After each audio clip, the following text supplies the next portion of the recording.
chers amis internautes, merci de nous retrouver sous ce nouveau numéro de Gros Plan. Nous recevons pour vous aujourd'hui Martin Vigoutou Assogba.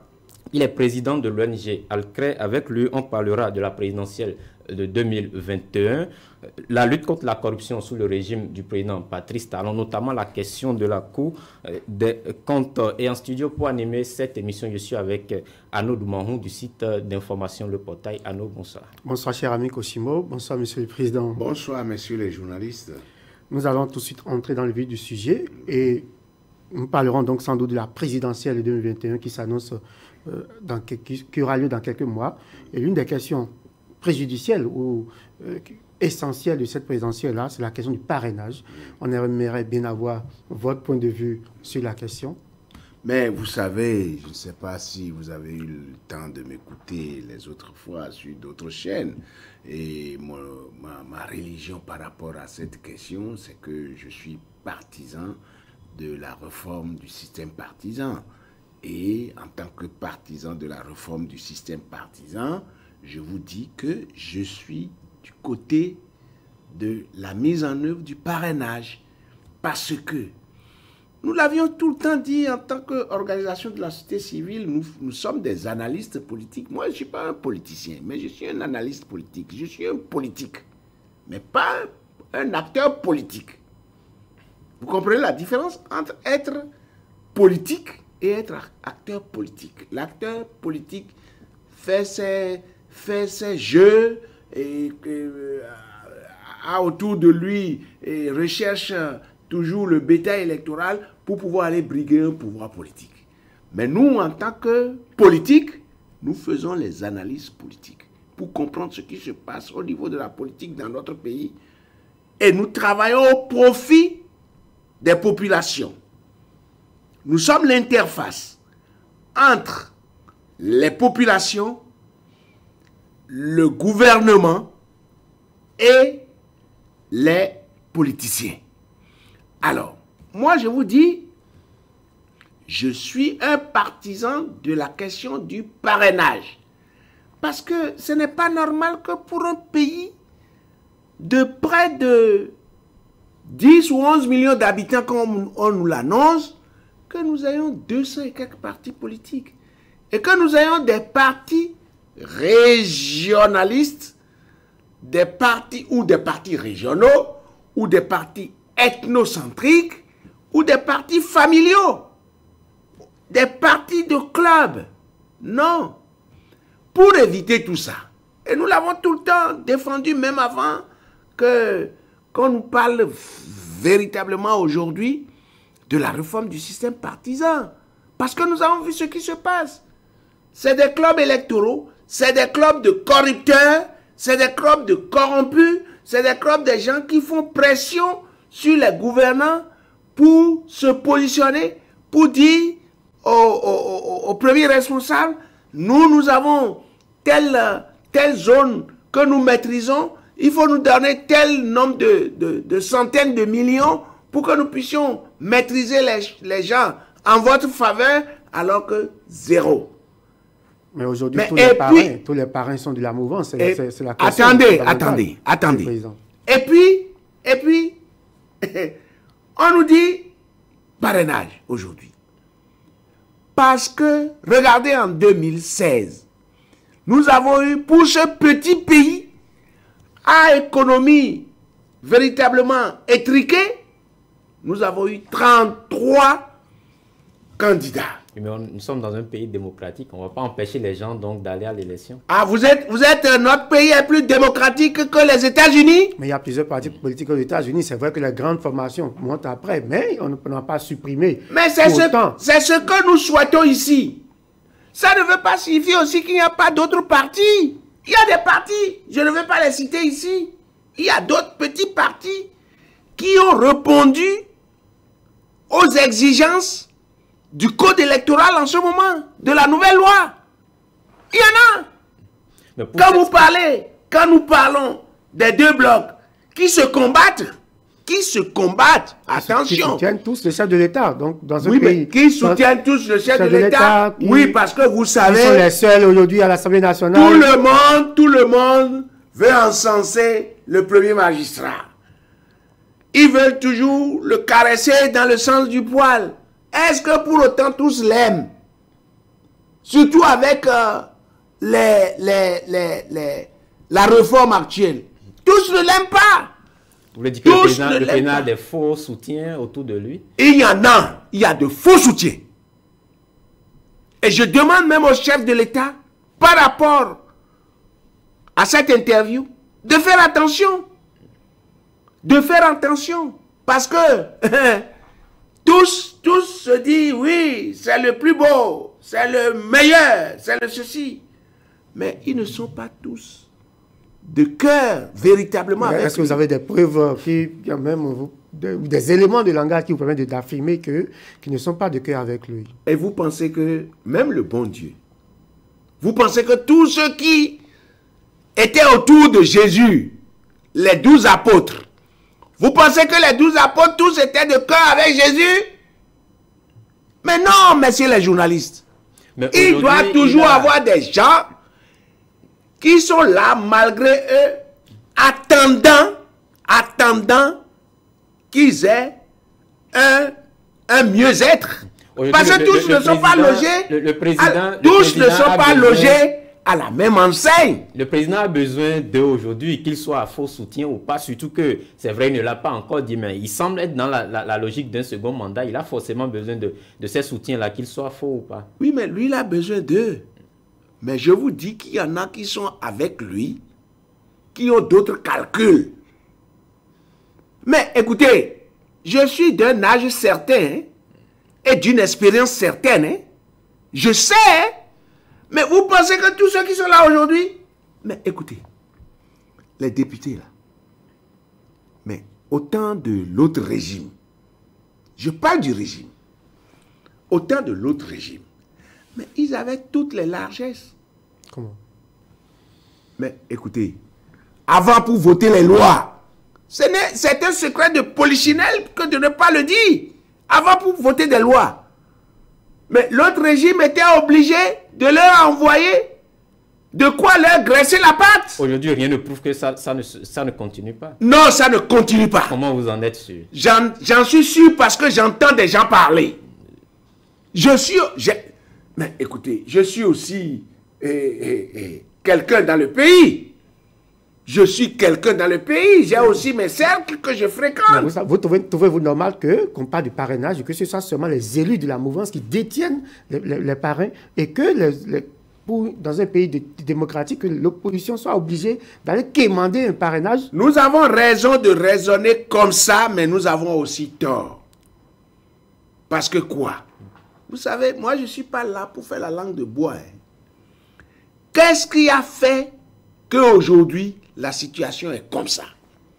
C'est parce qu'il y en avait qui ne voulaient pas se mettre en règle par rapport aux nouvelles lois de la République. Ils ont été bloqués au ministère de l'Intérieur. Ce n'est pas moi qui ai rédigé le nouveau code.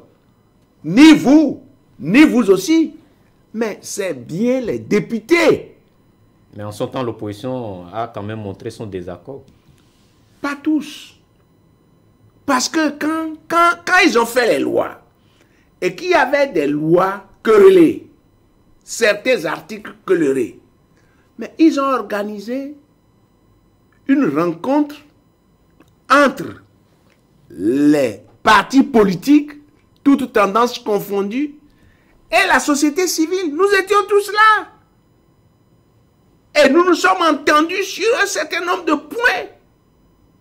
Et les rapports sont là. Et lorsque ils ont fini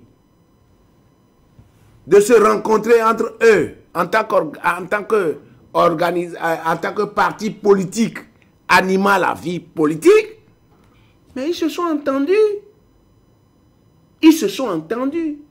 Maintenant, mes chers amis, vous savez, certains ont pensé que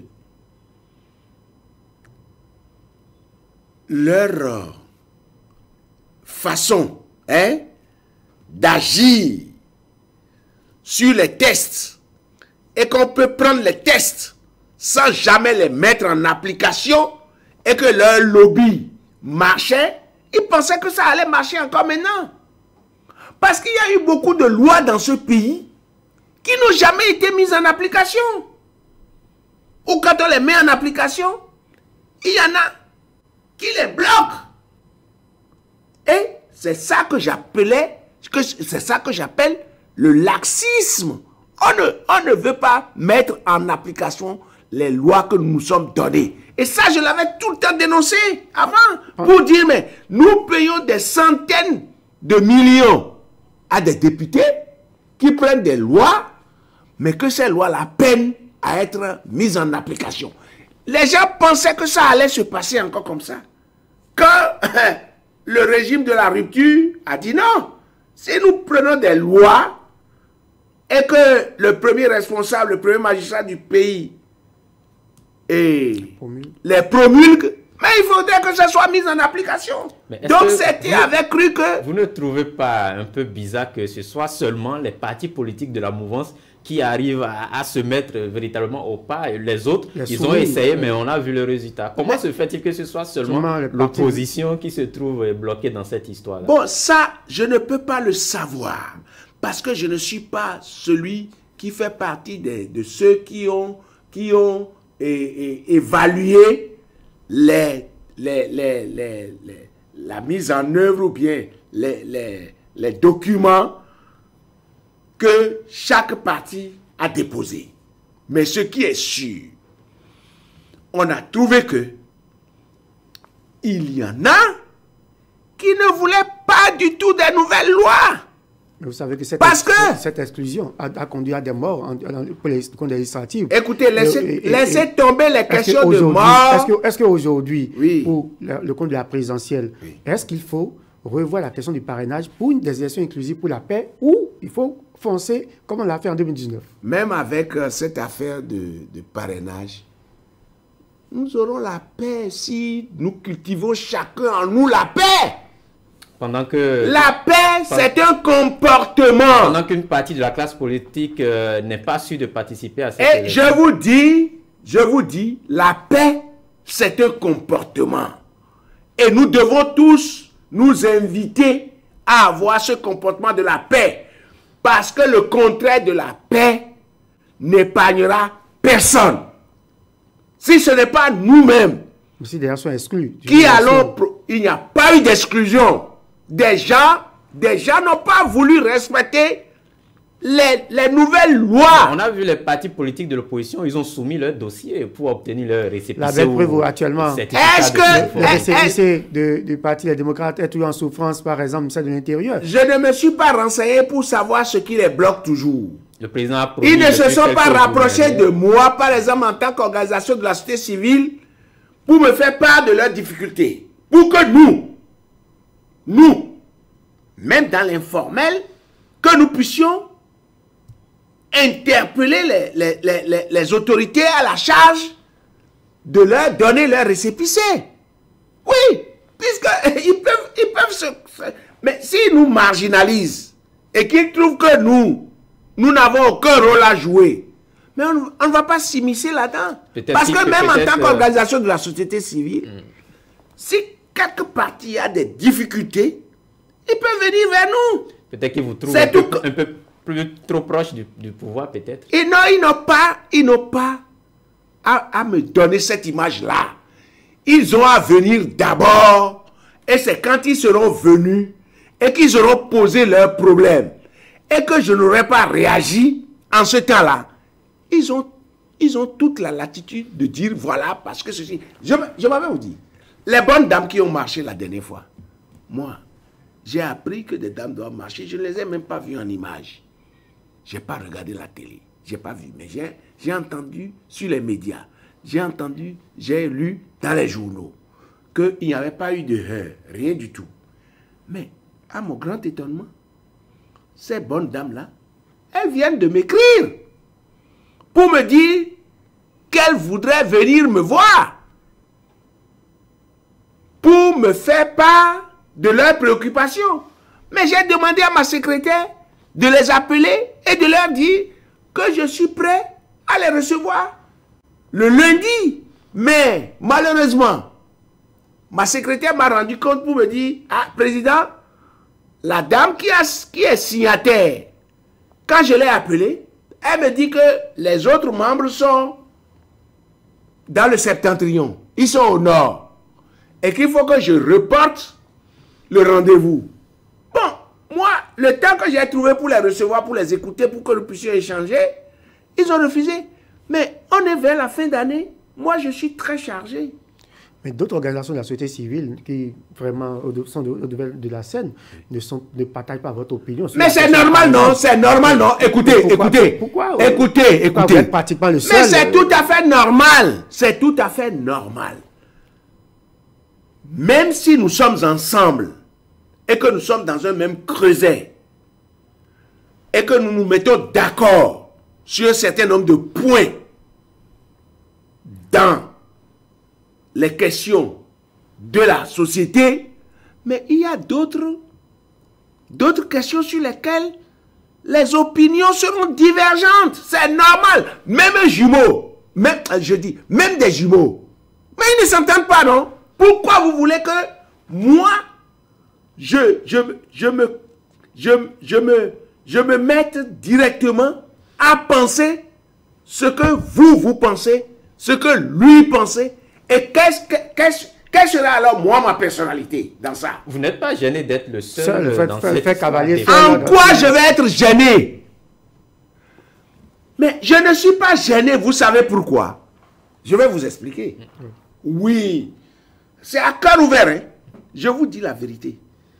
Parce que vous savez, je vais vous dire que tout ce que nous faisons dans ce monde-là, pendant que nous sommes vivants là, mais ça va retourner contre nous après. Oui, le bienfait, dites-nous pourquoi vous n'êtes pas gêné. à ses revers. Ce que vous faites de mal aussi, à ses revers. Vous savez pourquoi je ne suis pas gêné? Non. Pendant plus de 2 décennies, dans le cadre de la lutte contre la corruption, j'ai toujours crié. Et ça, vous tous, vous le savez. Et ceux qui nous écoutent le savent. J'ai toujours crié. La lutte contre la corruption. La lutte contre la corruption. J'ai fait des dénonciations. On m'a traité de tous les noms d'oiseaux. Les gens ont même dit, mais celui-là, mais il va mourir pauvre. Lui qui parle tout le temps de la corruption, il va mourir pauvre. Est-ce qu'il a même une femme? Est-ce qu'il a même des enfants? Mais s'il ne pense pas à lui-même, est-ce qu'il pense au moins à ses enfants? Tout ça pour me dissuader dans mon comportement. Mais j'ai persisté. Et on dit, oh, le chien aboie, la caravane passe. Mais celui-là, ne l'écoutez pas. Mais j'ai continué. Jusqu'à ce que ça a failli me faire perdre ma vie le 9 décembre 2013. N'oubliez pas ça. C'est ça qui vous a donc fait, qui fait que vous... Non, j'ai persisté. J'ai persisté. J'ai encore des chevrotines dans le corps. J'ai 2 chevrotines dans le corps. Une chevrotine ici. Si vous touchez tout de suite, vous allez constater. Et j'ai l'autre chevrotine dans le cou qui se repose sur le nerf qu'on appelle le nerf qui envoie le sang vers le cerveau et le cœur. La carotide. C'est ce que m'ont dit mes médecins à Paris. Mais le nouveau régime arrive. J'ai eu l'occasion d'être invité. Je vous parle à cœur ouvert. J'ai eu l'occasion d'être invité à la cérémonie de prestation du président qui a remporté les élections en 2016. Le président Patrice Talon. Le président Patrice Talon. Et il a dit, le jour-là, que toutes les ONG qui luttent contre la corruption et qui n'ont jamais eu satisfaction, que lui, il fera en sorte que ces ONG-là ne puissent plus s'époumoner négativement et qu'ils auront leurs résultats parce que lui, il s'engage maintenant dans la lutte contre la corruption. Alors, 2 semaines après, j'ai donné une conférence de presse au centre de promotion artisanale pour dire, hé, monsieur le nouveau venu président de la République, vous avez fait une promesse contre la lutte contre une promesse pour la lutte contre la corruption. Nous vous aurons à l'œil. 4 ans, plus de 4 ans après, est-ce que vous êtes satisfait? Nous vous aurons à l'œil. Et que il y a eu des factures fictives qui l'attendent. Et que nous voudrions qu'il fasse correctement des audits avant de commencer par prendre l'argent public pour payer ceux-là. Qui pour certains n'ont pas donné satisfaction mais ont déposé des factures.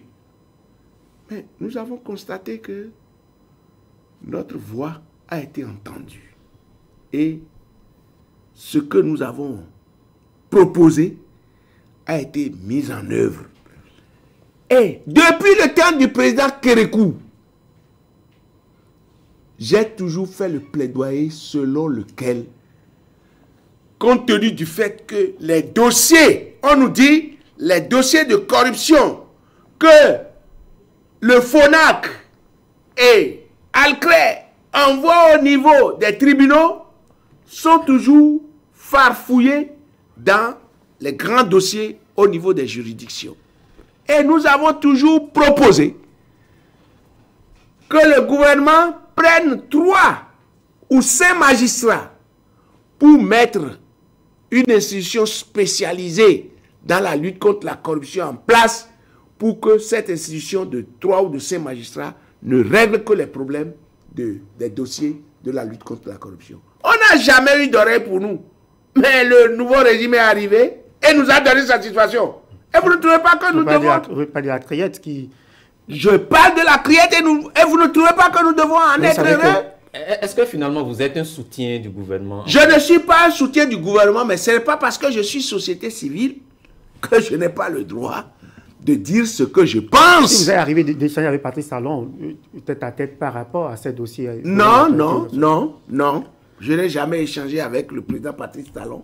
Mais mon éducation m'oblige à regarder les choses et à faire des comparaisons. Des fois, on dit, il y a un adage qui dit, comparaison n'est pas raison. Je dis non.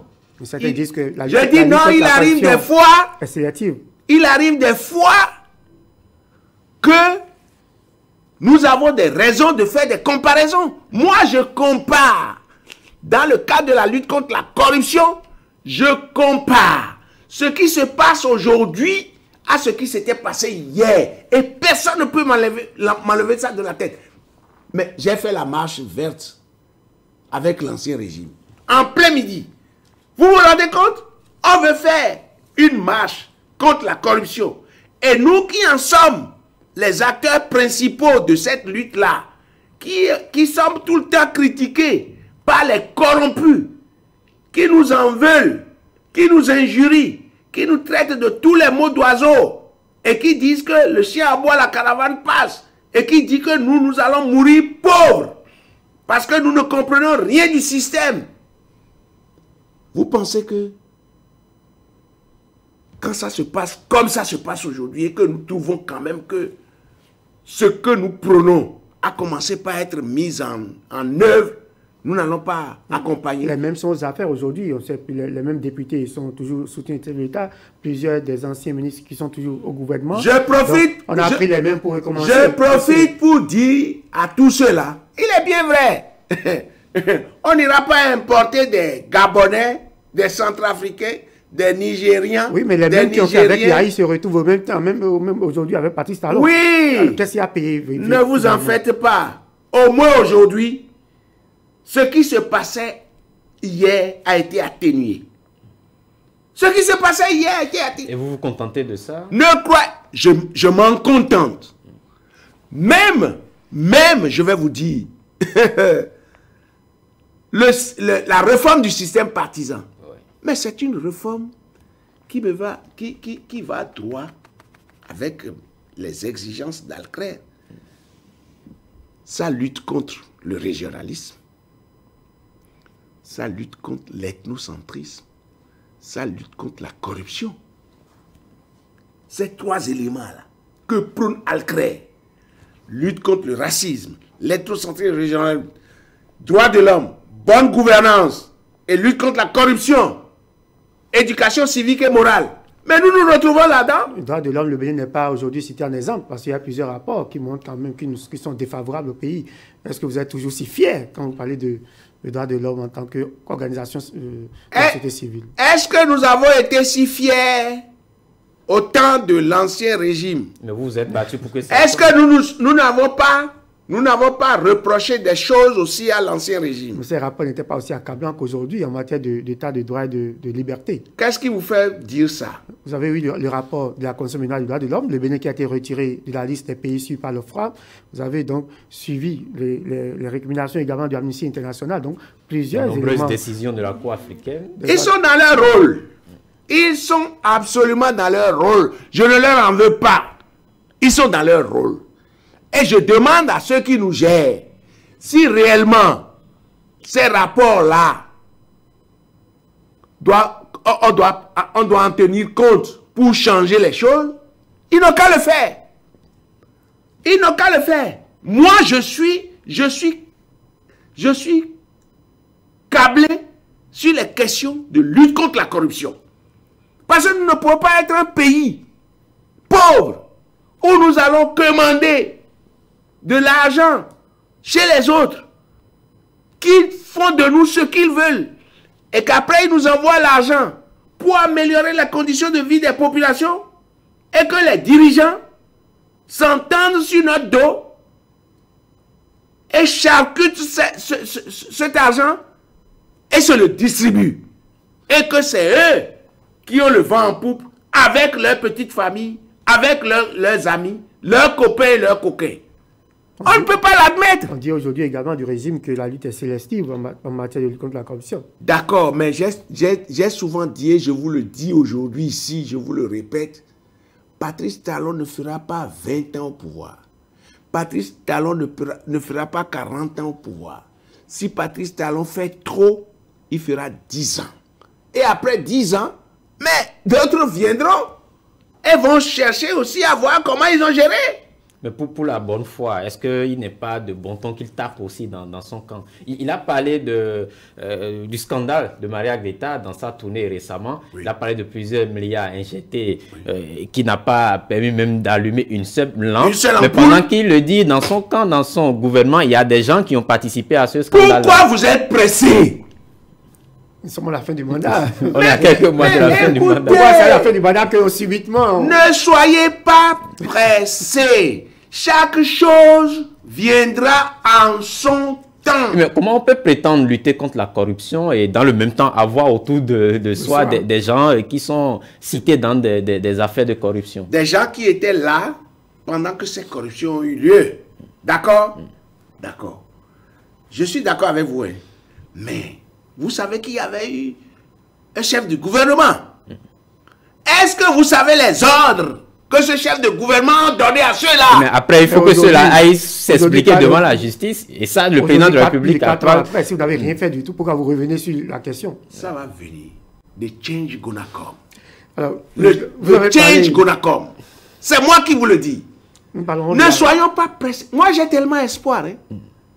Oh, mais moi, j'attends des choses. Vous savez que Patrice Talon n'a pas 20 ans, comme vous le disiez tantôt. Si vous avez, jusqu'à quand on va espérer finalement avoir certains résultats. Mais nous allons parler de la Cour des comptes.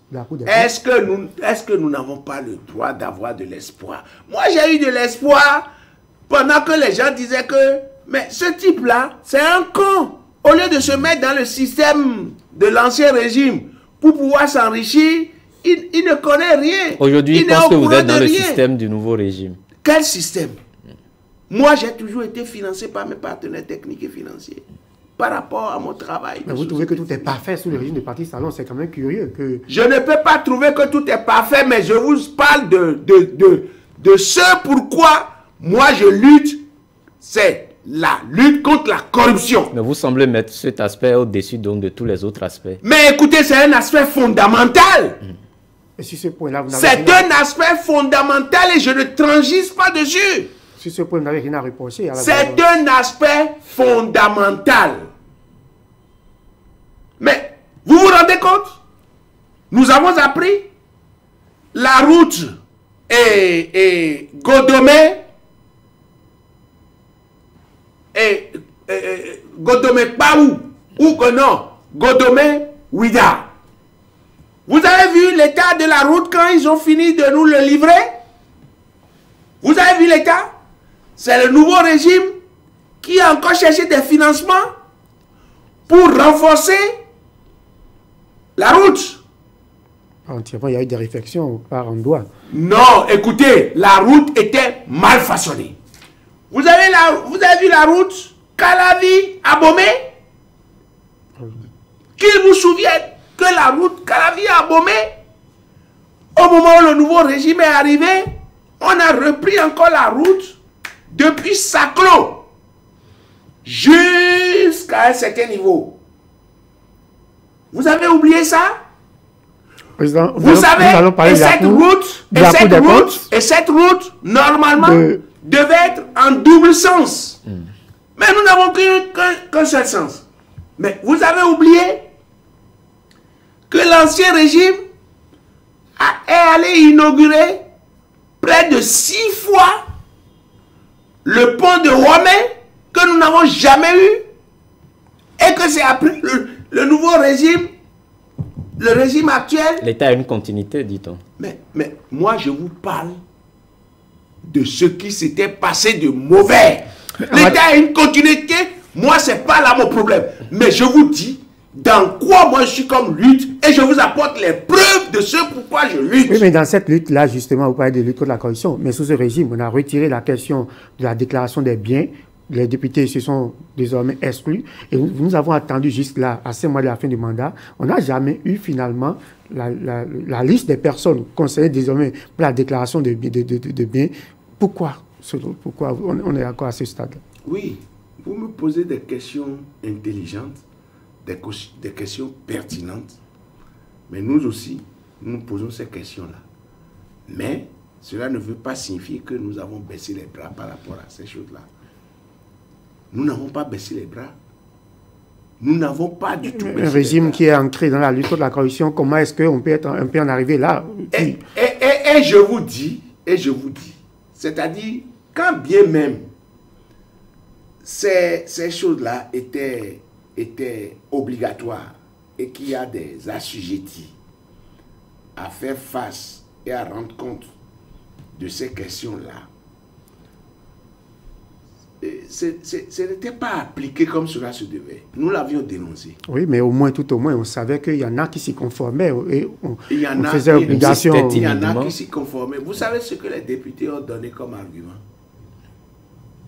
Je ne sais pas si vous vous êtes rapproché des Koussawa, parce que moi je suis allé. Ils ont dit quoi? Je suis allé au plus haut niveau des députés. Mais ils ont dit, mais écoutez, nous n'avons pas de fonds à gérer. Nous ne gérons pas les fonds de l'État. Nous ne gérons pas les fonds de l'État pour qu'on vienne nous demander de déclarer nos biens. Ce raisonnement vous a convaincu? Ça ne m'a pas convaincu. C'est vrai, ça ne m'a pas convaincu. Pas du tout alors. Mais vous savez, chaque temps, chaque mœurs, le temps viendra encore. Là encore, vous avez de l'espoir encore. Mais il faut toujours avoir de l'espoir. Monsieur le Président. Oui, il faut toujours avoir de l'espoir. Attention, ceux qui le font aujourd'hui, oui, parce qu'ils ont la carapace et qu'ils peuvent s'imposer à nous et ils ne veulent pas qu'on fouille leur arrière, mais le temps viendra. Ils ne peuvent pas être mouvanciers toute leur vie. On va être mouvancier pour un temps. Vous savez qu'il y en a qui s'arrangent toujours pour être pour un temps. Il y en a qui s'arrangent toujours pour se retrouver du côté de la C'est vrai, il y en a qui tout le temps changent leur veste. Mais quand nous, en tant qu'êtres humains, nous n'aurons pas raison d'eux, la nature ne finira pas avoir raison d'eux. Et la Cour des comptes, qu'est-ce qui se passe? Qu'est-ce qui bloque? La Cour des comptes, vous savez que je suis le chantre de la constitutionnalisation de la Cour des comptes. Parce que en 2016, j'ai été invité à un colloque sous-régional par rapport au pays de l'UEMOA, à Yaoundé, au Cameroun, où après mes interventions par rapport aux hautes institutions de contrôle des finances publiques dans nos pays, il a été dit que le Bénin et le Mali sont les deux pays qui sont les mauvais élèves de la mise en application de cette haute institution de contrôle des finances publiques. Votre cri de cœur a été entendu. Aujourd'hui, la question elle est institutionnalisée, mais dans la pratique, on ne voit pratiquement rien. Voilà. C'est comme ça que vous descendez par rapport à la question. Mon cri de cœur a été entendu avec mes collègues que j'ai mis autour. Tout à fait. Et où des gens, vos collègues, ou d'autres qui ne sont même pas vos collègues, m'ont traité de tous les noms d'oiseaux. Et aujourd'hui, vous avez gain de cause. Mais aujourd'hui, on a du mal. Mais vous savez que dans ce pays-là, vous prenez des initiatives. La Cour doit juste rester sur papier. Et des gens qui ne sont même pas capables de faire comme vous découragent en mettant des conneries sur le WhatsApp. C'est pour cela que moi, je n'utilise pas de WhatsApp. Je n'utilise pas de WhatsApp vous avez une aversion pour les critiques? Je n'ai pas d'aversion pour les critiques. Mais je veux que les gens restituent les choses dans la vérité. Moi, je ne suis pas né pour mentir. Je ne suis pas né pour dire des contre-vérités. Je n'ai pas d'aversion pour les critiques. Non, les critiques, ça forme. Mais il faut que ce soit des critiques constructives. Il faut que ce soit des critiques vérifiables. Mais vous êtes un homme public, forcément, il doit forcément avoir des critiques par rapport non, c'est faux, c'est pas aux actions un homme public. Je suis un homme public. J'accepte les critiques, mais je n'accepte pas les critiques mensongères. C'est ça, je vous dis. J'accepte les critiques, mais je n'accepte pas les critiques où on invente des choses sur des gens. Vous ne savez pas? Mais des critiques sont aussi dangereuses que les armes. Les critiques peuvent vous déstabiliser. Par rapport à la Cour des comptes, qu'est-ce qui bloque véritablement la matérialisation? Ce qui bloque véritablement, nous avons eu la chance d'être entendus. Ça n'a pas été facile parce qu'au moment où je criais, je faisais les conférences de presse pour demander cette affaire avec mes autres collègues, puisque nous nous sommes mis dans une coalition avec moi-même en tête et Alcré, on a dit voilà, Alcré est en train de tracer le chemin pour le président Patrice Talon pour réviser la Constitution. Vous n'avez pas entendu ça? Ils ont dit ça sur vos conneries de WhatsApp là. Ils l'ont dit. Aujourd'hui, concrètement, on ne voit rien. Là encore, vous avez de l'espoir? Oui, vous ne voyez rien pour le moment. Parce que les choses se mettent en place tout doucement. Ça fait plusieurs Parce mois que vous savez, il nous faut des juges auditeurs. Mais on a été très vite avec la criette pour évacuer certains dossiers. Mais la criette, aujourd'hui, pour la Cour des comptes, ça prend autant de... la criette, les magistrats qualifiés pour constituer la criette étaient là déjà. Est-ce qu'il ne fallait pas déjà former les auditeurs avant donc de se presser sur la question de la Cour des comptes? Mais écoutez, c'est nous qui avions demandé, c'est nous qui avions fait le plaidoyer pour qu'on puisse constitutionnaliser déjà. Pour qu'on ne nous... Parce que des années durant, mais le président passé de l'autre régime avait voulu faire ça aussi, mais ces députés en son temps ne le lui ont pas permis. Mais ça n'a pas été facile aussi pour que la question de la Cour des comptes soit constitutionnalisée. Moi, j'ai subi beaucoup d'insultes dans ce dossier. J'aurais pu baisser les bras, mais j'ai résisté, j'ai continué. C'est une victoire à moi. Donc la réponse... La réponse qu'on vous sert aujourd'hui, c'est la formation des auditeurs. Mais écoutez, il faut se rendre à l'évidence. La Cour des comptes il faut des magistrats auditeurs. Mais nous avons quand même des chambres comptables. Nous avons des chambres administratives de la Cour suprême qui faisaient déjà du travail. Si ceux-là n'avaient pas la compétence requise, pourquoi? Et vous savez comment ça marche là-bas? Au niveau de la chambre des comptes de la Cour suprême? Mais rapprochez-vous de ces gens-là, non? Pour savoir. C'est pas nous qui avons institué. Ne restez pas à la surface. Ne restez pas à la surface et parlez seulement. Vous ne croyez pas que la Cour des comptes puisse tomber dans les mêmes travers? La Cour des comptes ne tombera pas dans les mêmes travers. Comment vous en êtes sûr? Je vous le garantis.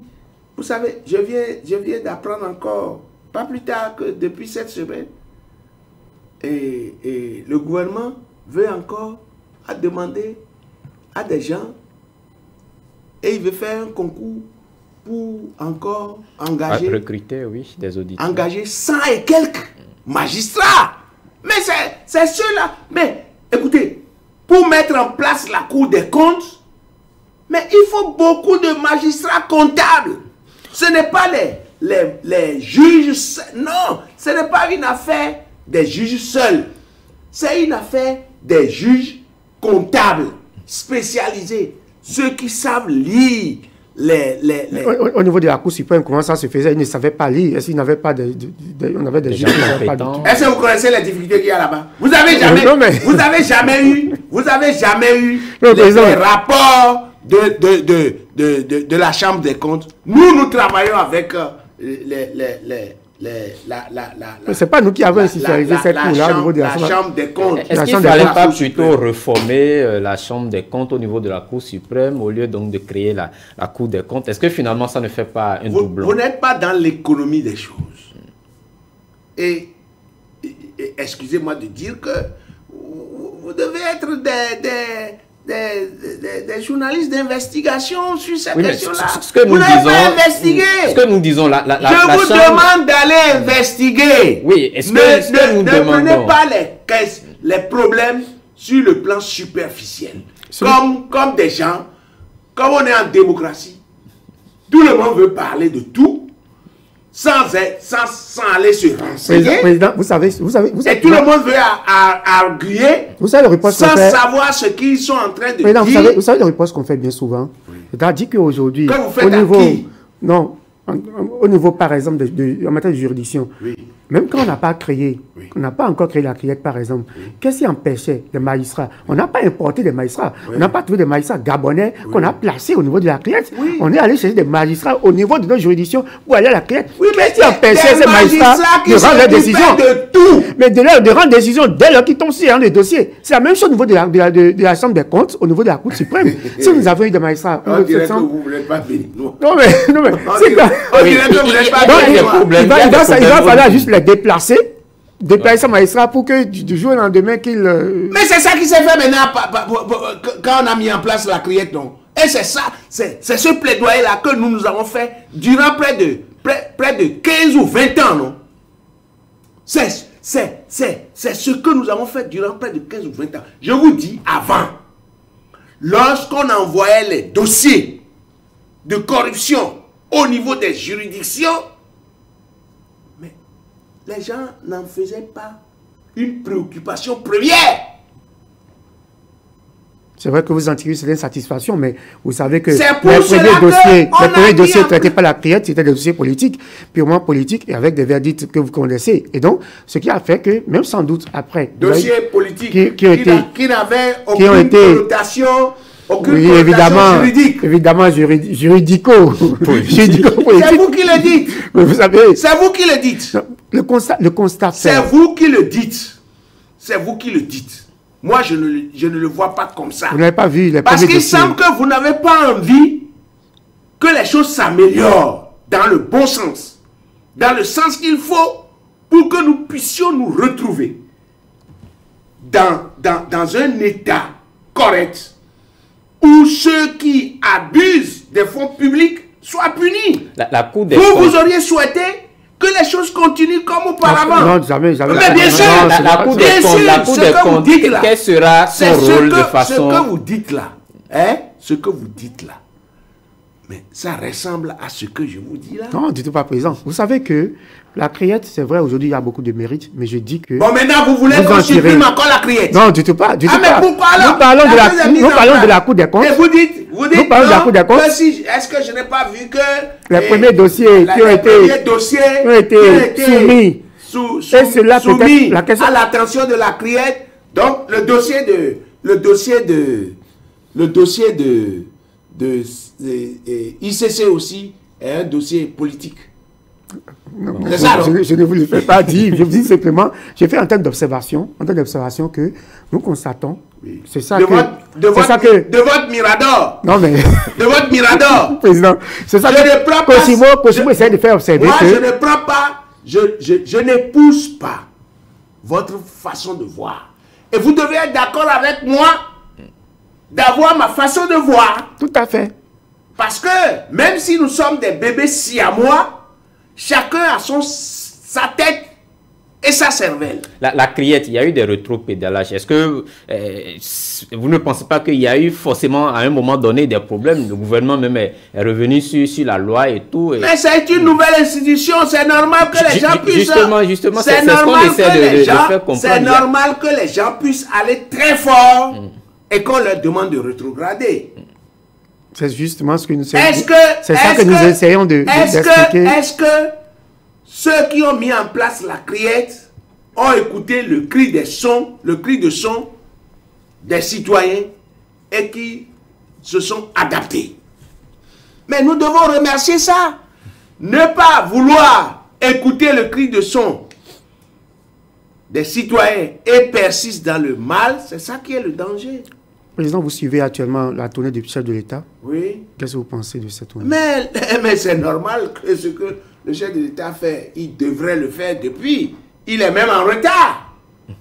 Il est en retard. Parce que il a fait des promesses pendant qu'il était Patrice Talon candidat. Mais nous devons être justes en disant que c'est la première fois, en tout cas pour moi, ça peut ne pas être la même chose pour vous, mais ce que je vous dis, vous deux qui êtes en face de moi, ou vous deux dont je suis en face, vous n'avez pas les mêmes expériences que moi. Je ne sais pas quand vous avez commencé par vous intéresser aux questions politiques. Je ne sais pas quand vous avez commencé par vous intéresser aux questions de développement. Mais je vous dis que pour moi, déjà en 1972, au temps de la Révolution, je ne sais pas si vous étiez déjà né, moi j'avais déjà 20 ans. J'avais déjà 20 ans, c'est nous qui avions fait la Révolution. Je n'ai pas encore vu, depuis ce temps-là, un candidat qui, au cours de sa campagne, a fait des promesses et a sorti un document sur ces promesses. Le programme d'action du gouvernement. Son programme, son PAG. Et une fois venu au pouvoir, a commencé par mettre en exécution in extenso ce qu'il avait promis. C'est inédit. Mais c'est inédit. Je ne vais pas me mentir. Ce n'est pas parce que vous me posez des questions, ce n'est pas parce que je parle à des milliers de téléspectateurs ou de web ou d'internautes que je vais me mentir. Écoutez, je vais vous dire, vous êtes des jeunes. Vous êtes des jeunes. Je vais vous apprendre quelque chose. C'est spirituel. Lorsque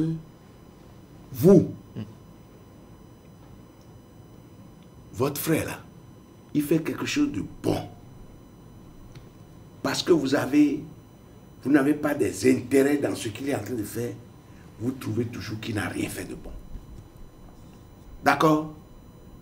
Mais vous-même, vous avez fait des efforts, mais personne ne vous enchantera. Finalement, vous trouvez que... Personne ne vous dira, attendez, ne me marchez pas sur la langue. Personne ne vous félicitera pour ce que vous faites. Et ça risque de vous décourager. Pareil pour lui aussi. Quand il y a même un adage dans l'une de nos langues vernaculaires que je connais qui dit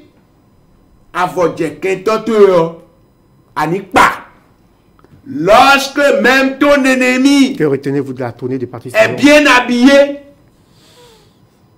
malgré qu'il soit ton ennemi, il faut l'en féliciter. Donc je vous dis, le candidat Talon qui avait fait des promesses et qui a eu la chance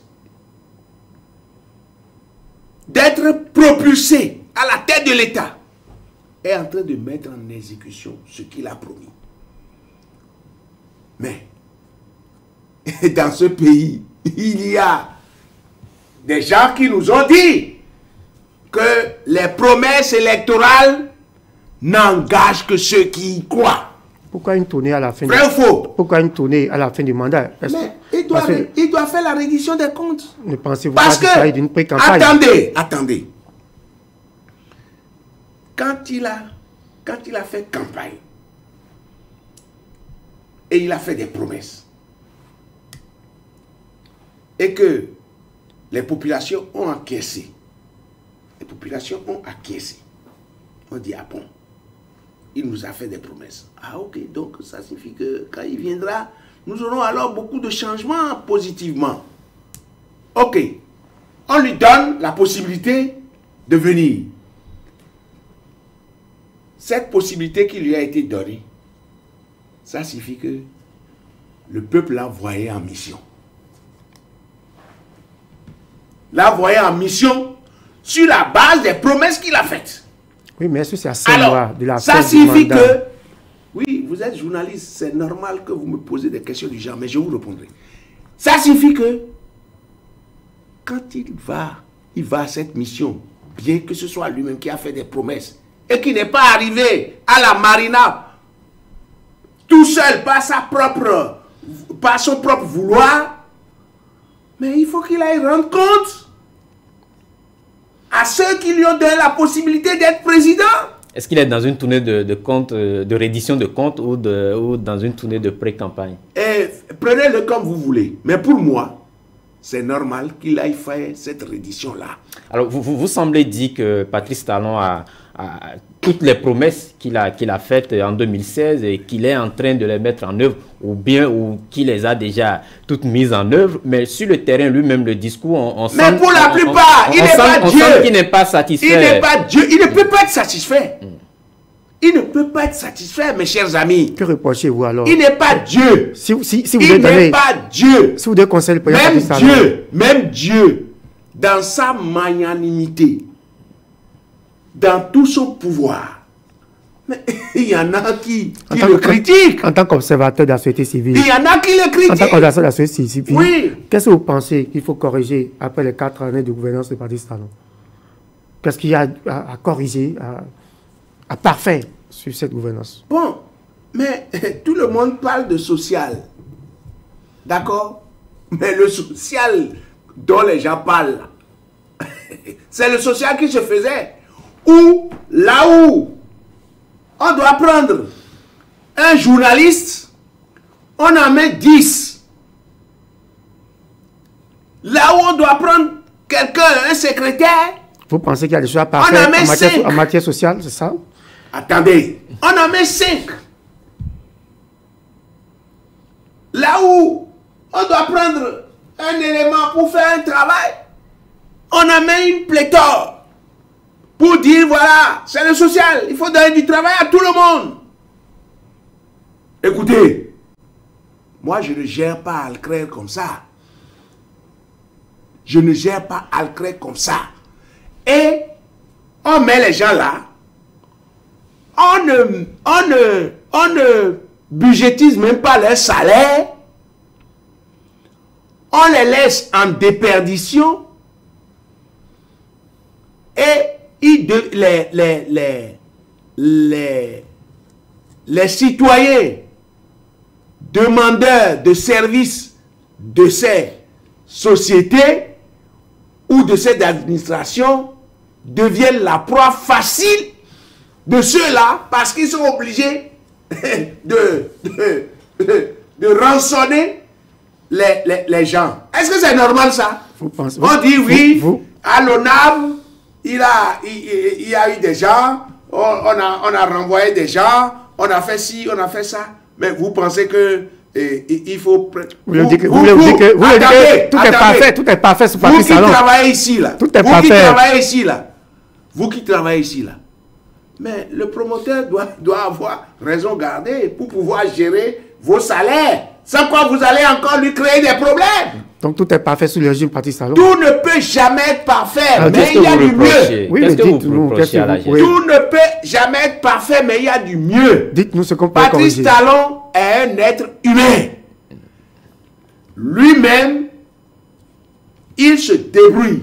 Mais pour moi, par rapport à ce que j'ai vu des décennies durant, avant son avènement au pouvoir, je trouve qu'il fait mieux que d'autres. Donc du coup, vous fermez les yeux sur les tâches noires de la gestion? Écoutez, quelles tâches noires vous connaissez? Donc finalement, tout est rose selon vous? Je vous ai dit que tout ne peut pas être rose. Alors qu'est-ce que vous trouvez de noir? Je ne veux pas vous parler de ce qui est noir, mais moi je veux parler de ce qui se fait bien pour qu'il puisse avoir le courage de continuer.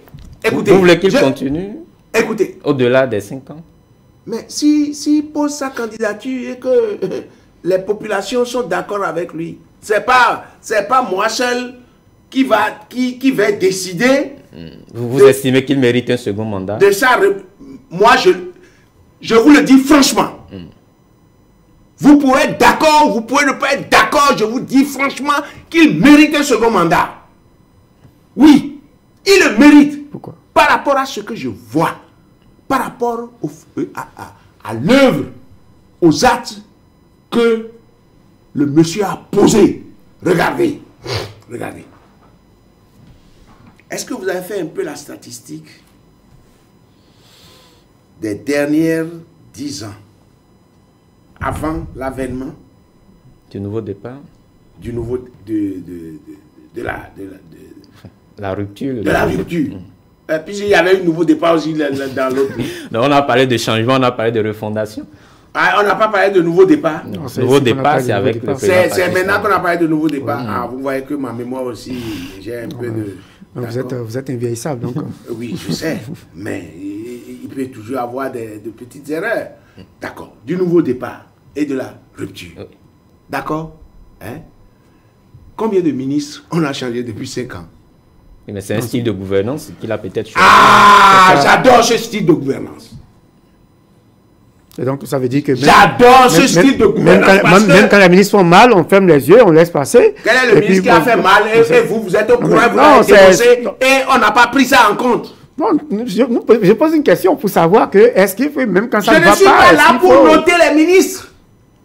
Donc vous avez dit qu'ailleurs, avant, sous le régime, on changeait régulièrement. Mais bien sûr, mais aujourd'hui, même quand ça ne va pas, on maintient parce que... Écoutez, si lui n'a pas changé, ça signifie que ces ministres lui donnent satisfaction. C'est lui qui juge ces ministres, c'est lui qui les a nommés. Mais c'est le peuple qui juge. Non, lui d'abord. Mais en dernier ressort, le peuple doit Lui d'abord. Lui d'abord. Ne nous l'airons pas. Ne nous mettons pas à la place pour chercher à jouer le rôle qui n'est pas le nôtre. C'est lui qui connaît ses ministres. C'est lui qui les a nommés. C'est lui qui sait pourquoi il les a nommés. C'est lui qui les maintient. C'est lui qui sait pourquoi il les maintient. Parce que pour être ministre là, mais nous avons vu des ministres de 6 mois. Nous avons vu des ministres d'1 an. Mais dites-moi, monsieur le journaliste, messieurs les journalistes, vous qui êtes ici maintenant, vous avez déjà fait un certain nombre de temps ici. Que le promoteur, demain, amène des culs-d'âme pour vous remplacer. Alors qu'ils n'ont pas votre expérience. Au lieu de les amener et de rester à côté de vous, pour apprendre de vous, pour que vous puissiez les fomenter, on vous enlève. On les amène, par exemple, pour diriger le débat que vous animez en m'époumonnant comme vous le faites. Non, mais tout pas. On vous pose simplement des questions. En m'épouvonnant, comme vous le faites là. Et vous pensez que je suis Dieu et que je dois avoir réponse à tout et que je dois comprendre tout ce qui se passe. Vous avez beaucoup d'expérience. Vous êtes un observateur averti. Mon expérience ne fait pas de moi Dieu. Mon expérience ne fait pas de moi Dieu ni un génie. Vous comprenez? Donc, regardez. En 10 ans de gouvernance, mais j'ai vu l'ancien régime, on a fait les statistiques, plus de 100 et quelques ministres. Vous savez pourquoi? Vous ne le savez pas? Non, dites-nous. Je vais vous dire. Je vais vous dire. C'est parce qu'il y avait une multiplicité de partis politiques. Ce n'était pas la faute à Yahi. Le changement des ministres là. Mais ce n'était pas la faute aux responsables de l'ancien gouvernement. Non, aux responsables de l'ancien régime. Moi, je parle en termes de régime. En termes de régime. Ce n'est pas sa faute. Les gens faisaient pression. Parce qu'on lui dit, si vous ne nommez pas notre gars, nous avons la suprématie sur telle zone. Mais c'était des marchandages. Et lorsque vous n'êtes pas fort d'esprit, mais vous succombez à ces marchandages-là. Patrice Talon était également, il a aussi été l'un des soutiens fermes du régime de Boni Yahi. Donc il y a eu sans doute... Je n'ai jamais eu le nom de Patrice Talon dans un... Pas ministre, mais avec... Au niveau d'un ministère. Pas lui-même, mais on a souvent vous l'avez vu dans l'ombre. Enfin, il a dit lui-même, je n'ai pas cette force-là. La télécommande de... Je n'ai pas cette force-là. La télécommande de Paris, vous connaissez cette histoire. La télécommande de Paris. La télécommande de Paris. Vous en savez quelque chose. Est-ce que si on vous demande de venir répondre et d'apporter les preuves de ce que... Donc vous n'avez pas suivi ces déclarations, vous n'avez pas suivi ces expressions par rapport... au soutien de Patrice Talon au régime Boni Yahi. Qu'est-ce qu'il avait par rapport au contrat Bénin Contrôle et tout ce qui... Tout le reste, la révision de la Constitution. Sodeco et tout ça. Vous n'avez pas vu quand même, en un moment, Patrice Talon était opérateur économique. Nous parlons de soutien pour dire que, est-ce que, également, à l'époque, il n'y avait pas aussi un certain soutien, une certaine pression également sur le régime de Boni Yahi. Si Yahi Boni s'est laissé chambrer par un citoyen, parce que le citoyen l'aurait aidé à avoir le pouvoir, mais c'est son problème, puisqu'en fin de compte, c'est lui qui doit faire le bilan. Vous m'avez jamais entendu, moi, au temps de l'autre régime, parler de quelqu'un qui a la télécommande depuis je ne sais où? Non, je ne parle que des choses vérifiables, des choses pour lesquelles je peux apporter les preuves. Moi, je n'ai pas la preuve. Alors, est-ce que vous serez... Donc, ça n'engage que vous. Vous serez prêt à battre officiellement campagne pour Patrice Talon s'il décide d'avoir un second mandat? Au nom de quoi? J'ai droit de voter. Et le vote est secret.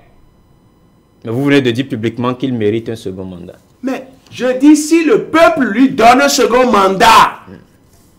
J'ai dit... Mais est-ce qu'il mérite ou pas? Est-ce que vous pensez qu'il mérite ou pas? Hein?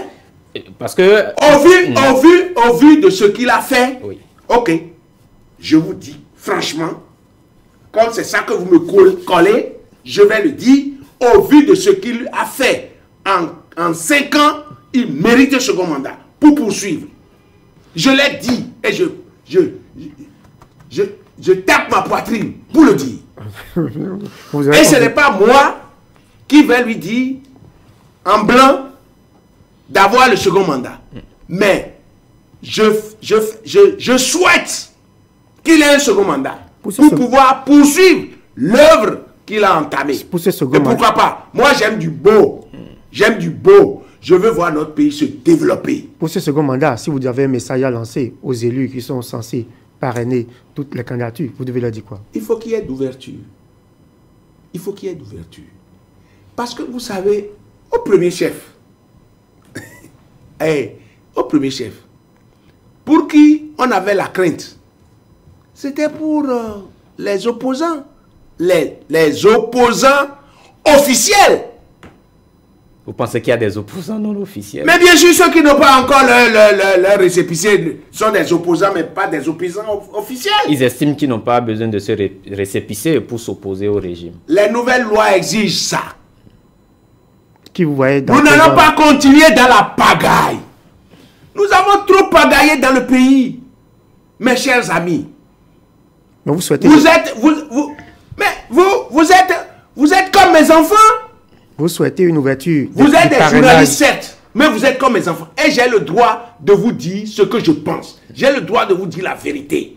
Une ouverture du parrainage juste pour les Et opposants votre officiels. vérité reste aussi votre vérité. Bien entendu. Mais moi, ma vérité reste aussi ma vérité. Ma vérité reste ma vérité. Président Et vous ne Alcret, pourrez pas Président me Alcret, changer. vous pensez juste Et que- chacun, vous savez chacun comment vous avez été éduqué. Moi, j'ai été éduqué pour dire les choses telles que je les pense. Et c'est une question de conscience. vous pensez donc que... Et c'est moi qui serai puni par la nature si je fais des choses contraires à cette nature-là. Donc le parrainage doit être ouvert jusqu'aux opposants officiels. Le parrainage doit être ouvert jusqu'aux opposants officiels. Et je peux aller mieux pour dire, tous ceux qui se sentiraient capables, il faudrait qu'on puisse leur donner la possibilité d'aller se vendre aussi. D'aller se vendre aussi. S'ils ont les moyens financiers, bon, qu'on leur donne les moyens, qu'on leur donne la possibilité d'aller aussi payer les 50 millions et de trouver les moyens de faire la campagne et d'injecter des milliards. Mais ça va profiter aux populations. Ah, maintenant, il est interdit de faire la campagne corruptible. Oui, mais vous savez que pour les élections, bon, ce qui est interdit est là, mais... La réalité, c'est souvent autre chose. D'accord. Mais même vous, si vous avez les moyens, moi si j'ai les moyens, mais je ne les ai pas, mais même si moi je les ai, je ne vais pas aller tenter ça. Je vais préférer faire l'économie là, hein, pour me le couler douce pendant mes vieux jours. Président Martin, Vous me comprenez? Tout à fait. Ah oui, oui. Nous allons... Moi, mon âge, on a dit, un vieux assis voit plus loin qu'un jeune qui monte sur la cime d'un arbre. Le vieux est sous l'arbre, le jeune monte sur le même arbre, mais le vieux voit plus loin. Moi, je ne vais jamais m'aventurer, mais je n'ai même pas les moyens. Je n'ai même pas les moyens. Donc, je ne me gêne pas. Mais ceux qui trouvent qu'ils ont les moyens et qu'ils ont la capacité d'y aller, je veux qu'on leur donne la possibilité. Mais il ne faudrait pas aussi que nous allions aux élections avec une pléthore de candidatures. Vous savez, quand il y a pléthore de candidatures, ce que vous oubliez aussi, et que beaucoup ne savent pas, quand il y a pléthore de candidatures, mais ça fait saigner le trésor public aussi. Parce que plus il y a des candidats, plus le gouvernement doit sortir de l'argent pour organiser les élections. Ces candidats payent également des cautions. Ils payent combien? Vous avez parlé de 50, Vous avez parlé de 50 millions. 50 millions. candidature. Mais vous savez combien on met pour les élections? C'est des milliards, je suis d'accord. Alors? Mais il y a la contribution quand même des candidats. Et puis c'est une dépense de souveraineté. Dépense de souveraineté. Mais c'est de ta poche. C'est de sa poche. C'est de ma poche. C'est ça que vous devez savoir. Et désormais, l'État finance les partis politiques. Désormais, donc, oui, tout ça, c'est pour mieux gérer les flux financiers au niveau des partis politiques.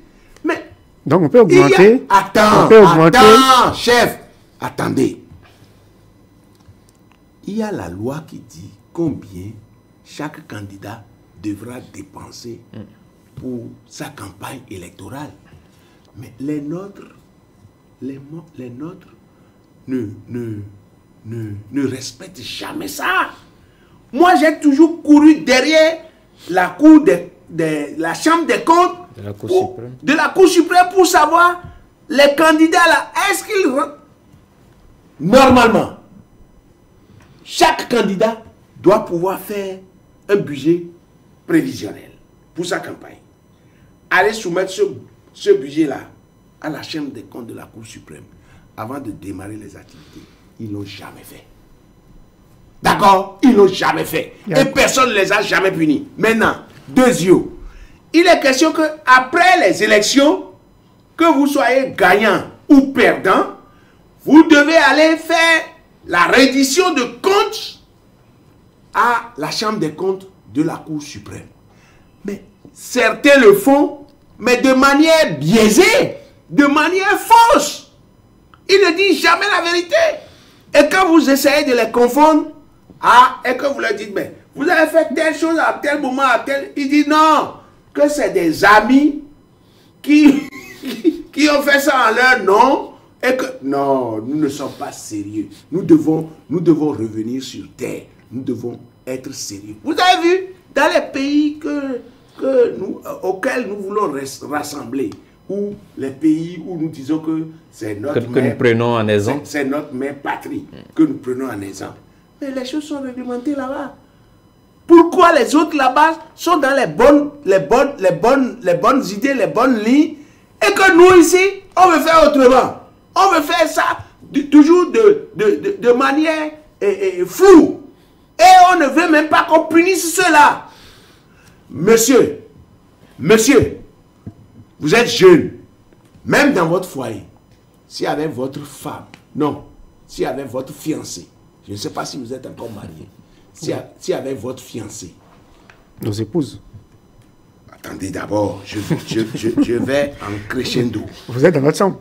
Nous parlons de nos épouses. Ok. Si avec votre... Vous avez des épouses ou bien vous avez une épouse? Une épouse. Oh, voilà. Comme ça, Okay. Ok. Si avec chacun vous concernant, vous n'avez pas une rigueur pour gérer votre foyer, vous n'irez jamais de l'avant. Vous n'irez jamais de l'avant. C'est moi qui vous le dis.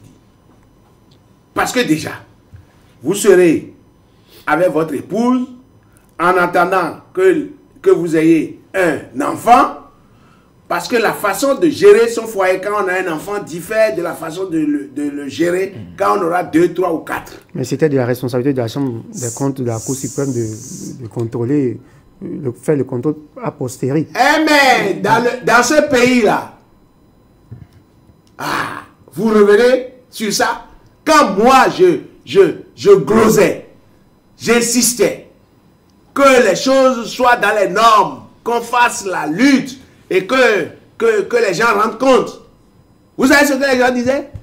Mais qui va moraliser qui? Apparemment, vous vous gardez véritablement en mémoire ces critiques. Mais écoutez, c'est ça que j'ai fait tout le temps, non? Depuis 26 ans. Non? Oui. On dit qui va moraliser qui? Président, mais qui va punir qui? Nous allons à présent aborder la deuxième partie. On dit, mais le chien à bois, moi j'étais traité comme un chien. Le chien à bois, la caravane passe. Président, nous allons à présent aborder la deuxième partie de cette émission que Arnaud va diriger. J'ai du plaisir à vous parler parce que je vous parle franchement. Je vous parle franchement. À cœur ouvert. Je crois que les internautes aussi ont du plaisir à vous suivre. Je pense bien. Bon, il y en a qui me critiqueront, mais ce n'est pas un problème. Ils ont le droit de me critiquer. Tout à fait, Mais moi, j'ai du plaisir à dire ce que j'ai dit, à dire tout ce que je dis, parce que c'est ma vérité.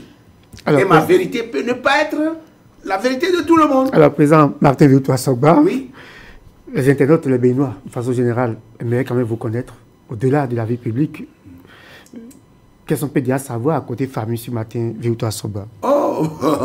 Je m'appelle Martin Vieux-Tour Assogba et je suis né le 30 janvier 1952 et je suis marié et père d'enfants, filles et garçons. Et je suis... Moi, je n'ai jamais frappé mes enfants. Je ne les frappe pas. Comment vous y allez alors? Ah, voilà, je les punis. Je les punis. Je les punis. Quand tu désobéis, ou quand tu fais mal quelque chose, c'est que tu n'as plus le droit au plaisir. Tu n'as plus le droit d'aller à la plage. On coupe les petits déjeuners? Oh non, non. On ne peut pas mettre les enfants en jeûne. Jamais. Là, tu lui recommandes autre chose. Cette stratégie, vous pensez que ça a marché? Comment? Mes enfants sont très respectueux. Ceux qui sont même en France, j'en ai en Belgique, j'en ai à Paris, j'en ai ici. Très respectueux. Très respectueux. Même mon chauffeur, ils appellent mon chauffeur grand frère. Oui. Et ils doivent, mes enfants doivent du respect à tout le monde. Jusqu'à présent. Alors, ils travaillent tous déjà. Hein. Et certains de vos enfants ici sont aussi ancrés dans le militantisme au niveau de la vie de la société civile. Ah, mais bien sûr, j'en ai qui sont ancrés. Et au moins, j'ai une qui est ancrée dans la vie civile. Rapprochez-la un peu pour voir si ce que je dis est vrai ou si c'est faux. C'est avec la même verve qu'elle tient. Ah, surtout celle-là, elle tient. Hein? Attention. Est-ce qu'il y en a qui s'intéressent on dit que la carpe ne donne pas naissance à des silures. Hein? Vous voulez que je vous dise ça dans notre langue nationale? Allez-y. Akba. Akbavi, moudjina deweo. C'est-à-dire que la carpe ne donne pas naissance à des silures. Donc c'est la fille de son père. Elle est véritablement la fille de son père et j'en suis heureux, je suis content. Quand le président quitte Cotonou, où est-ce que habituellement vous avez l'habitude de vous recueillir et de passer? Bon, pour commencer, moi je suis dans un faux coin de Calavi. Mais qui a commencé maintenant par prendre de l'essor? Je suis à Ouedo. Je suis à Ouedo. Je suis à Ouedo où j'ai acquis ma parcelle depuis que j'avais 28 ans, en 1980. Heureusement que je n'avais pas amené un ami ou une connaissance pour dire « Ah, viens voir avec moi ce que je veux acquérir. Hein. » Il m'aurait refusé ça catégoriquement. Il m'aurait découragé. Parce qu'il n'y avait même pas de route pour aller là-bas. C'était une piste comme ça. Et quand je prends mon véhicule, parce que déjà en ce temps-là, j'avais déjà mon véhicule, j'avais déjà mon métier. Moi, je suis technicien supérieur de froid et d'électricité de formation. Ça fait plus de 30 ans déjà. Mais bien sûr. Non, plus de 40 ans. Plus de 40 ans. Je suis technicien de froid et d'électricité de formation. Ce que vous appelez habituellement frigoriste. Et c'est ça que je suis et je l'assume. Mais comment la transition a été faite? Ah ça, le jour où vous verrez, bon Dieu, vous allez lui poser la question. Pour lui dire, mais comment vous avez fait avec Martin Viutu Asogba, qui était frigoriste au départ, et qu'après, vous l'avez transformé, il est devenu ce qu'il est aujourd'hui. Et j'ai subi la métamorphose. Ça signifie que c'était prévu. Qu'est-ce que Martin Viutu Asogba a mangé en famille? Pas la nature. Oh, vous avez toujours dit que je suis jeune, non? Oui, tout à fait. Ah, et ça dépend de la période. Il a eu des périodes où je mange du mangue, mais la plupart du temps, ce que je mange, c'est moyo. C'est une nourriture très simple. Il y a plusieurs manières de le faire. Hein. Ah, mon épouse est spécialiste dans ça. Elle était service traiteur. Mais maintenant qu'elle prend de l'âge, je lui ai dit, laisse tomber ça. Et elle a créé aussi une ONG. C'est au cours de ces services que vous l'avez rencontré? Non, elle ne faisait même. Mais j'ai connu mon épouse en 1980, elle avait 18 ans. Elle avait 18 ans. Vous étiez étudiant ou vous étiez... Non, elle a 18 ans, moi j'étais déjà patron d'entreprise. J'étais déjà patron d'entreprise, mon cher ami. Je vous ai dit que c'est en 1980 que j'ai connu mon épouse. Et en 1980, moi j'étais déjà patron d'entreprise. Je suis revenu même du Brésil après avoir séjourné 6 mois au Brésil. Parce que je suis allé à la conquête d'une représentation commerciale là-bas.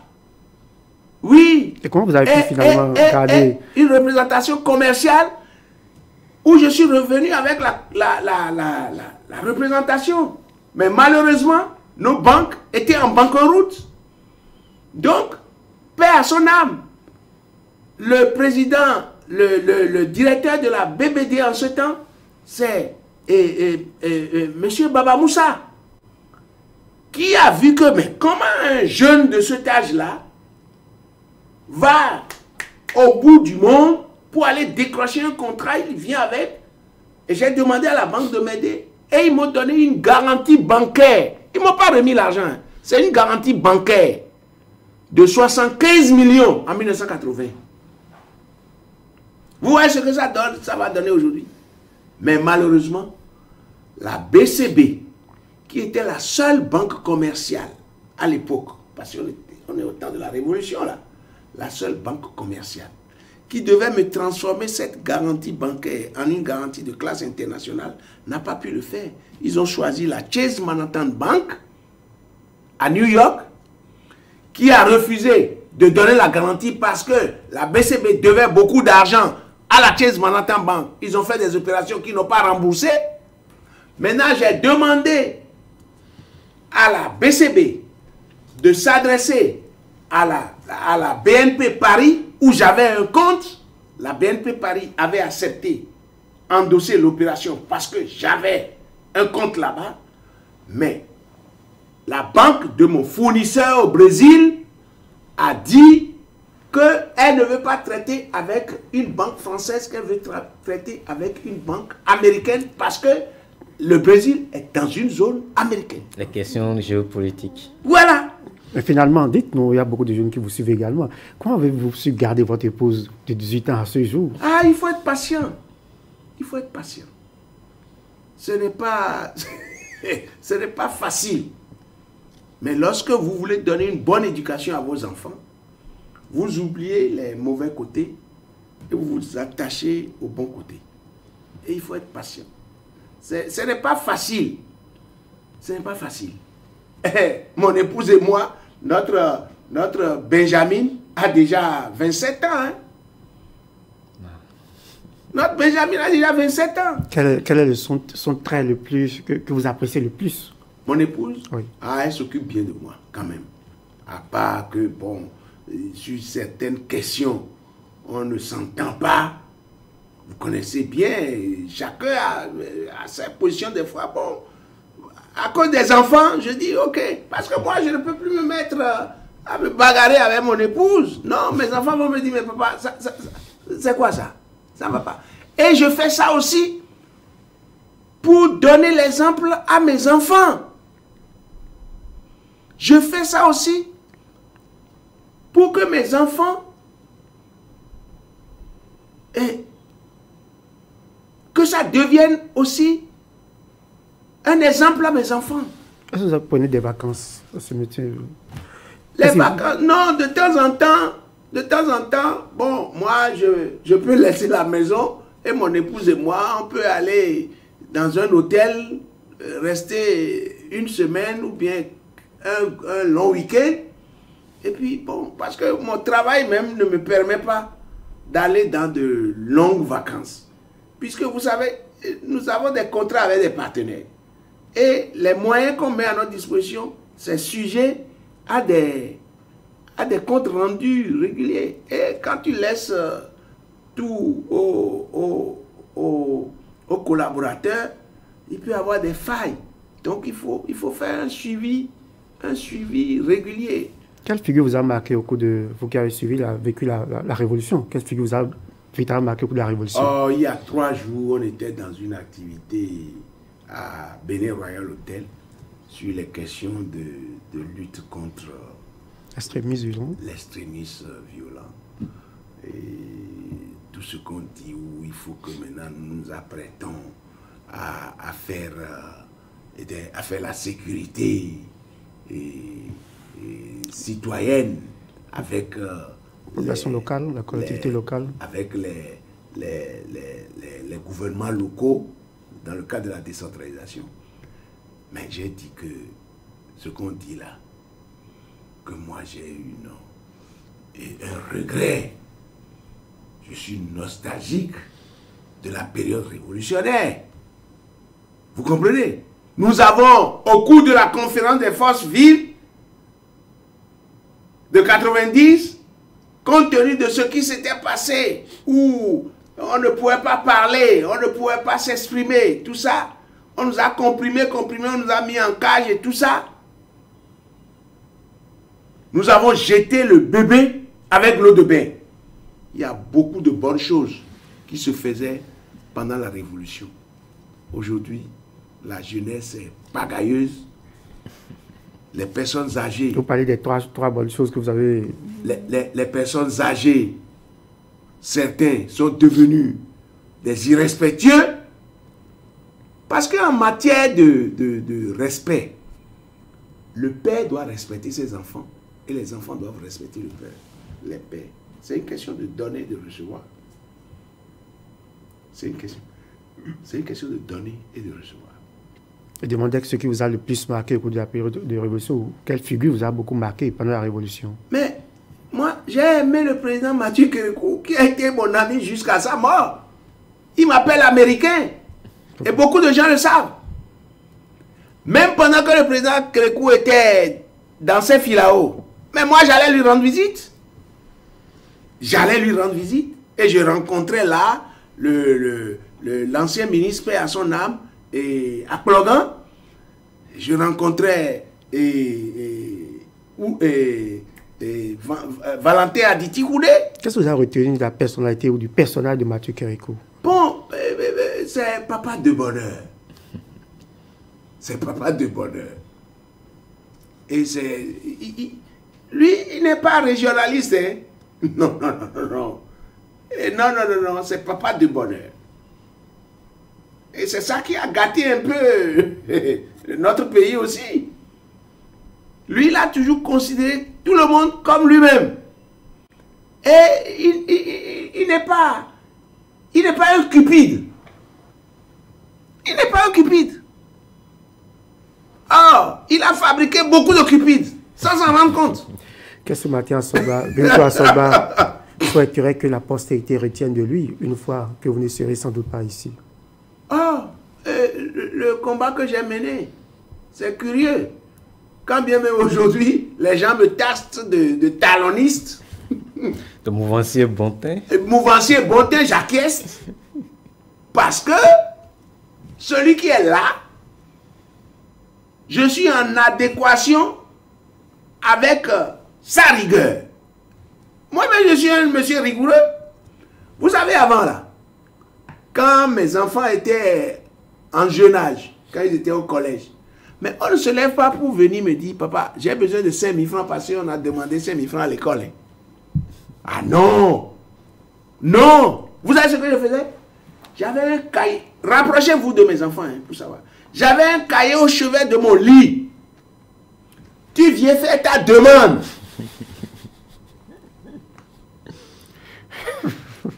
Et régulièrement, je contrôle le cahier pour voir les demandes. Donc quand il y a une urgence à l'école, là, ça passe plus tard. Quelle urgence à l'école? Est-ce que moi, c'est urgemment qu'on me paye? Non, on étudie les demandes et puis bon, après... Mais j'étudie, non, je prends connaissance de ta demande et je te programme. Pour l'exposer.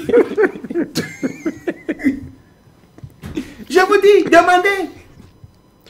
Alors, on ne se lève pas pour dire, papa, j'ai besoin de 10 000 francs, j'ai besoin de 5 000 francs. Non. Hein? Je n'ai pas prévu, je vais te donner comme ça. Non, c'est faux. Demandez à mes enfants. Ils savent. Alors, si un jour vous devez rencontrer le bon Dieu, le ciel, le paradis ou l'enfer, quel serait... Je n'irai pas en enfer. Et je vais vous dire, l'enfer, ça dépend de nous, de nos comportements, de notre vivant. Le paradis, ça dépend de nous, de notre comportement, de notre vivant. Moi, je vis déjà mon paradis. Vous êtes déjà au paradis. Mais je suis au paradis. Parce que, vous savez, je fais les choses selon ma conscience. Alors, et je n'aime pas piétiner les autres. Et je n'aime pas que les autres piétinent les gens devant moi. Pour conclure sur cette fature. Et même les animaux. Venez chez moi, vous allez voir. Mes chiens m'adorent. Parce que je leur donne leur place. je sais ce dont ils ont besoin. Parce qu'ils travaillent pour la maison. J'ai un vaste domaine. Il y a beaucoup de chiens? J'ai 4 chiens, dont un berger. Mais il y a un autre là, il n'est pas berger, il est un chien local. Mais vu comment il est nourri, soigné, mais il marche comme un berger. Vous savez pourquoi? Je m'adonne à les satisfaire. Ils ont leur carnet. Ils sont régulièrement vaccinés. Ils sont régulièrement douchés. Et j'achète les produits. Quand je voyage à l'étranger, je ramène des cadeaux à mes chiens. Pourquoi cet attachement pour les chiens? Mais parce que c'est des êtres humains aussi. Hein. Si vous les observez correctement, mais plus fidèle qu'un chien, vous n'allez pas trouver vis-à-vis de son maître. Lorsque vous l'entretenez correctement. Il y a un adage fond qui dit Akanato ou Avunomle, c'est-à-dire c'est celui qui nourrit bien son chien qui est aimé par ce chien. Comment il vous accueille quand vous rentrez chez vous? Oh là là là là. Et si vous voulez, quand on va finir, on va descendre, vous allez demander à mon chauffeur comment mes chiens m'accueillent. Quand je rentre, déjà, à une certaine distance, ils connaissent le son du véhicule.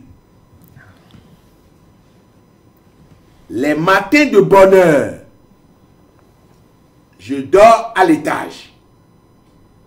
Quand je commence par descendre des escaliers, quand on les a pas encore mis en chaîne, ils viennent tous m'accueillir au pied,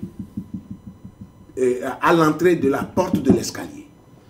Et je les salue tous, je leur touche la tête, je parle avec mes chiens. Je parle avec mes chiens. Vous savez pourquoi? Je suis dans un domaine.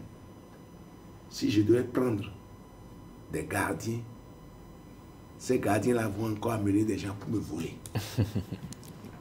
Donc, et je ne peux pas prendre un seul gardien. Il m'en faut 2 ou 3. Vous voyez ce que je dois payer pour les gardiens? 2 ou 3 gardiens si je veux bien les payer.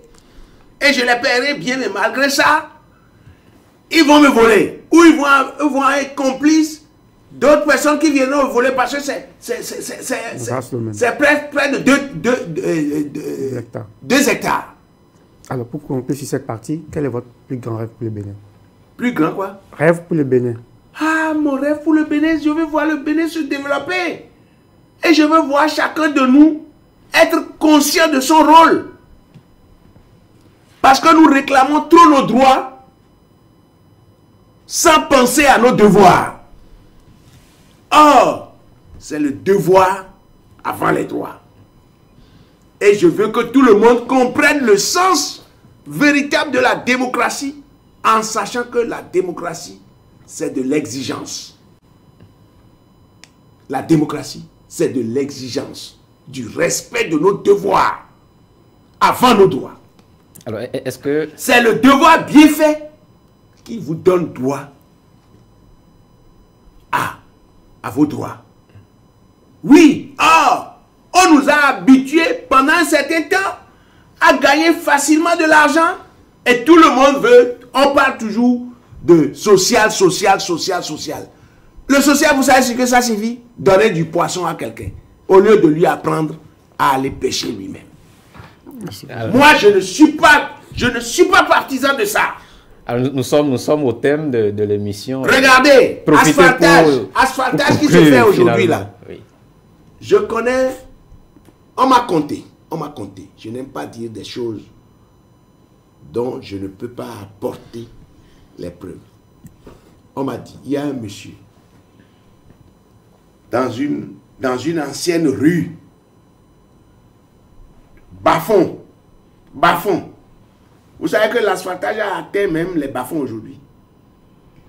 Et le monsieur cherchait à vendre son carré à 1 500 000. Il n'a pas trouvé de preneur, compte tenu de la situation de la zone. Aujourd'hui, l'asphaltage est passé par là. Il dit, si on ne lui donne pas 15 millions, il ne va pas vendre la parcelle. Est-ce que ce n'est pas du social, ça? L'asphaltage n'a pas fait du social. Oui, il faut dire que... Et ils sont nombreux comme ça. Moi, je cherche aujourd'hui que l'asphaltage passe aussi devant ma maison, à Ouedo, mais je n'ai pas encore trouvé. Il y a plusieurs phases, ça va sans doute venir. Amen. Merci. Que ça vienne. Parce que ça va donner plus de valeur dans le village et à ma maison et aux autres maisons qui sont dans la zone. Oui. C'est déjà du social, ça. C'est déjà du social. Aucun chef d'État, même aux États-Unis, ne peut s'asseoir là, à la présidence, les matins pour dire les citoyens, venez, je vous donne le petit déjeuner, je vous donne le déjeuner, je vous donne le souper ou le dîner. Ce n'est pas possible. Ce n'est pas possible. Et aujourd'hui, je pense que l'actuel régime essaie de faire tout pour permettre aux gens de s'autonomiser. Quand avant on dit, on fait marche, on distribue 5 000, hein?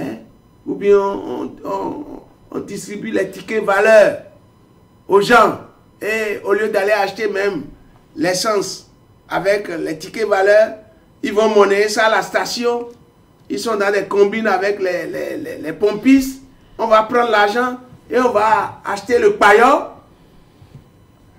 Et c'est ça qu'on disait. Non, écoutez. Non. Moi, les gens peuvent m'injurier. Mais je vous dis, ce que je vous dis, c'est ma vérité. Ça peut ne pas être leur vérité. Merci, Président. Je m'en fous. C'est une question de conscience. Alors, chers amis internautes, merci de nous avoir suivis. Nous avons reçu pour vous Martin Viuto Assogba, président de l'ONG Alcré. Ce soir, il a parlé de beaucoup de sujets. On a parlé de la présidentielle, de la lutte contre la corruption, de la Cour des comptes. Il a dit sa vérité comme il a dit. Vous l'avez suivi. Merci et à la prochaine.